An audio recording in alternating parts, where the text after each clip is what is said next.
El fenómeno transmedia realmente no es que sea algo nuevo, es que es algo que ya está aquí. Pero tiene una cosa que yo creo que es importante, la base de todo ello es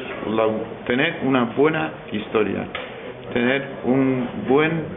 universo atrayente en el cual nosotros podemos ir desarrollando distintas historias. La diferencia es que antes, cuando hacías una serie o un largometraje, te centrabas en esa historia en concreto,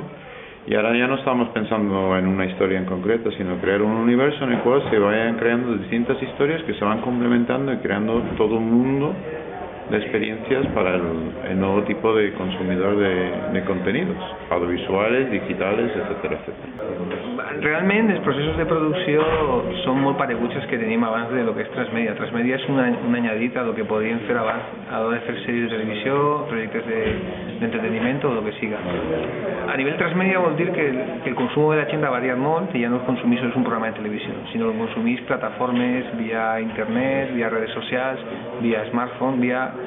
moltes coses, perquè consumís contingut o perquè a l'hora de veure contingut de televisió participa a través de les redes socials. Con lo cual nosotros a la hora de diseñar un proyecto de serie o de programa de entretenimiento no puedes pensar solo en el producto en sí mateix, sino que tienes que pensar en la pre y en la post a nivel de difusión, de redes sociales, de participación de la gente, del espectador, y que siga lo más participación posible.